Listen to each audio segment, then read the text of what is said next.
Good morning, students. Welcome back to our English class. We were studying the first chapter from your text Hornbill. The name of the chapter was The Portrait of a Lady, written by Khushwant Singh. In the past few videos, we have learned almost half of the chapter, and in this video particular, I'll be explaining the following paragraphs from this chapter. Now let's start. In the evening, a change came over. She did not pray. She collected the women of the neighborhood, got an old drum and started to sing. For several hours, she thumped the sagging skins of the dilapidated drum and sang of the homecoming of warriors. We had to persuade her to stop, avoid overstraining. That was the first time since I had known her that she did not pray. So in this paragraph, students, it is being said by the author that the evening the author came back from abroad. She was so very happy that she started to rejoice the homecoming of her grandson. How she expressed her joy, how she rejoiced. She collected the women of the neighborhood, got an old drum and started to sing. Now in my past video, students, I told you the grandmother never used to like music. She used to attach the music with the people of the lower rank or the lower level. But over here, surprisingly, for several hours, she got an old drum and started to sing, and she thumped the sagging skin of the dilapidated drum. Now this is again a phrase, students, you have to learn. It means that it points to the shabby and deteriorated condition of the drum. She sang that kind of song which means the homecoming of the warrior. That means in remembrance of her grandson, whom she feels that he has come back from abroad fighting a battle and successfully completing the study. That means successfully completing the study, her grandson, that is our author, has come back from abroad. So this is a homecoming song. We had persuaded her, means in this paragraph, all the family members tried to persuade her, to make her stop, that do not overstrain, do not take so much of strain, because that might bring you ill health. You might, she might fall ill. But that evening, surprisingly, she refrained from praying and kept on singing the songs with the women of neighborhood. The next morning, let's come to the next paragraph. The next morning, she was taken ill. It was a mild fever and the doctor told us that it would go. But my grandmother thought differently. She told us that her end was near, and she said that since only a few hours before the close of the last chapter of her life, she had omitted to pray, she was not going to waste any more time talking to us. So in this paragraph, it has been said, the next morning, quite obviously, as she has overstrained herself the evening prior to that day, that's why she fall ill. Now it was a mild fever. The doctor visited and the doctor said also that it would go, nothing to worry about. But the grandmother was thinking differently. She was assuming that she has come to the end of her life. She is nearing to the end of the chapter, the final chapter of her life.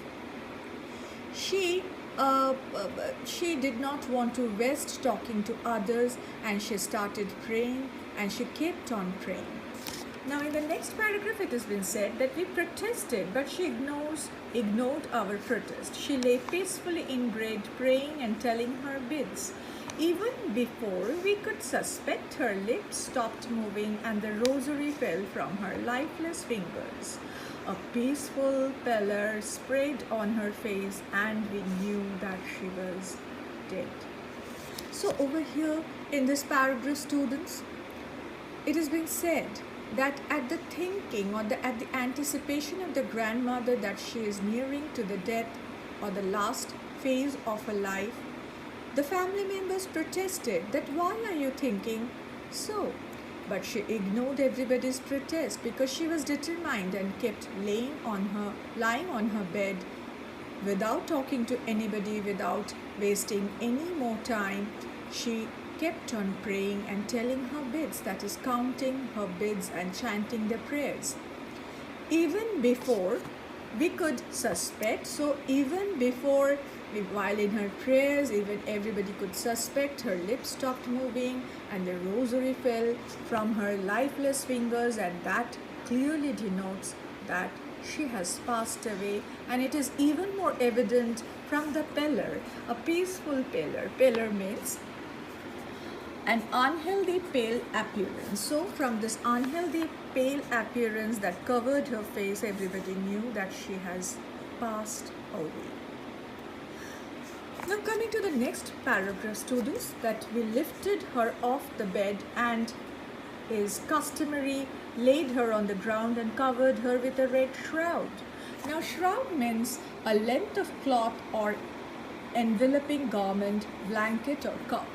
So which means that in this paragraph it has been said that after her death she was lifted off from the bed, that is, her mortal remains has been lifted up from the bed, and it was customary to keep her on the ground covering a red colored cloth or blanket. Now, after a few hours of mourning, we left her alone to make arrangements for her funeral, that is, for her last rites. In order to cremate her, everybody left. In the evening, what happened? In the evening, we went to her room with a crude stretcher to take her to be cremated. The sun was setting and had lit her room and veranda with a blaze of golden light. Now from here, students, the sun was setting from here till end. You will find how the nature is mourning at the death of the grandmother. As the grandmother has passed away, such a spiritual lady with a golden soul, with a golden heart, and a love for the nature, love for the birds, animals, the nature, starting from sun till the bird, to the bird, every part of the nature is mourning at the passing away of the grandmother from this earth.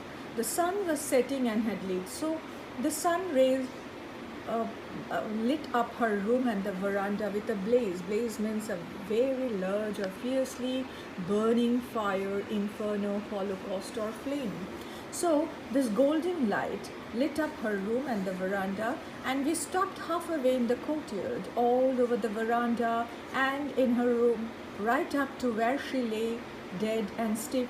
Wrapped in the red shroud, thousands of sparrows sat scattered on the floor. The sparrows came in the evening and was sitting around her mortal remains in the courtyard, and there was no charming. They preferred to remain silent. The sparrows even realized, were sensitive to the setting, that the grandmother who used to feed them has passed away, and they were not chirping. We felt sorry for the birds, and my mother fetched some bread for them. She broke it into little crumbs, and the way my grandmother used to, and threw it to them. The sparrows took no notice of the bread. When we carried our grandmother's corpse off, they flew away quietly. Next morning, the sweeper swept the bread crumbs into the dustbin.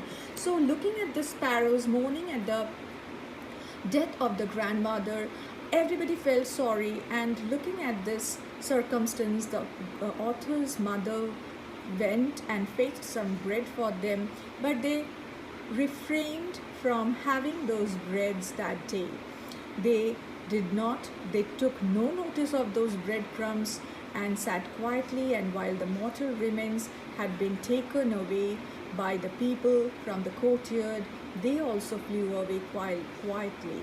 The next morning, the sweeper swept the breadcrumbs into the dustbin. So this is the last line of the chapter, and we find that how the nature has also mourned at the passing away of the grandmother of our author Khushwant